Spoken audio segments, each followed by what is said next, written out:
ஜெய் ஜெகன்மாதா சிவாய வசி. என் அன்புக்குரிய அனைத்து சகோதர சகோதரிகள், அனைத்து நல்ல உள்ளங்களுக்கும் என் மனதார நெஞ்சார பிரார்த்தனைகள். 63 நாள் கர்ம யாத்திரை கர்ம வகுப்புல நம்ம 4வது நாள்ல இருக்கிறோம்.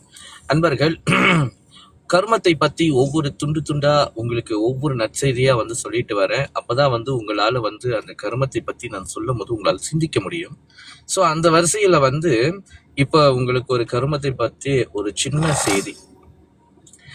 நம்ம எப்போதுமே பார்ப்போம், இது ரொம்ப பாவமான கர்மமாச்சு, இது ரொம்ப பாவமாச்சு அப்படின்னு நினைப்போம். சில இது இது ரொம்ப வெரி குட் அப்படின்னு நினைப்போம். ஆனா ஒவ்வொரு பாவ கர்மத்துக்குள்ளேயும் ஒரு புண்ணிய கர்மம் ஒளிஞ்சிருக்கும்.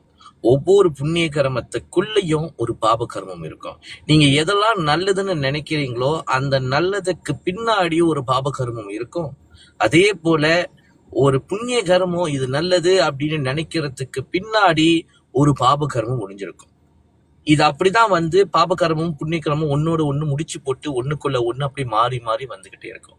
அப்ப இந்த பாப கர்மத்திலிருந்து இந்த புண்ணிய கர்மத்திலிருந்து மீண்டு ஒரு மனிதன் வர்றதுக்கு ஒரு வழி இருக்குன்னா அதுக்கு ஒரே வழி அறிவு மாத்திரம் தான். நீங்க ஆணவத்தால ஒரு பாப கர்மத்தையோ இல்ல புண்ணிய கர்மத்தையோ ஹேண்டில் பண்ணீங்கன்னா, நீங்க சுயநலத்தால உங்களுடைய பாப கர்மத்தையும் புண்ணிய கர்மத்தையும் ஹேண்டில் பண்ணீங்கன்னா, இல்ல உங்க புத்திசாலித்தனத்தினால உங்க பாப கர்மத்தையும் புண்ணிய கர்மத்தையும் நீங்க ஹேண்டில் பண்ண முயற்சி பண்ணீங்கன்னா அது தேவையில்லாத மல்டிபிளா ஆயிரும். ஆனா உங்களுடைய அறிவை கொண்டு அந்த பாப கர்மத்தை ஹேண்டில் பண்ணீங்கன்னா அந்த கர்மமானது நியூட்ரலைஸ் ஆயிரும். அந்த கர்மமே இல்லாம போகிறதுக்கு அது மட்டும்தான் ஒரே வழி. அனுபவிக்கணும், அனுபவித்த பிறகு அறிவை கொண்டு அதை இல்லாம ஆக்கணும். சரியா?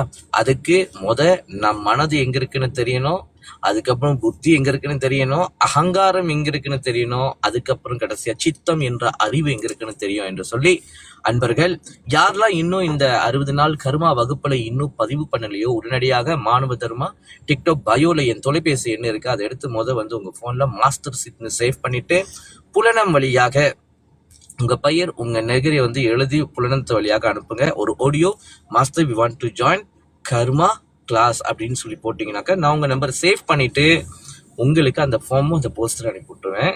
அண்ட் தென் அதுல எல்லா டீட்டெயில்ஸும் இருக்கும். சரியா? உங்க கர்மத்தை பத்தி நீங்க புரிந்து கொண்டால் நீங்க எதுக்கு பிறந்தீங்கன்றது உங்களுக்கு புரியும். அதை மட்டும் நல்லா வாழ்ந்தது நிறைய சம்பாதிங்க, நிறைய வீடு வாங்குங்க, சொத்து வாங்குங்க, நிறைய காடி வாங்குங்க, நல்லா வாழுங்க. ஆனா உங்கள் வாழ்க்கையை மட்டும் நீங்க வாழுங்க. அதற்கு கர்மம் புரிய வேண்டும். அதற்கு தான் இந்த வகுப்பு. பாப கர்மத்தை கண்டு பயப்படாதீங்க, புண்ணிய கர்மத்தை கண்டு மயங்காதீங்க.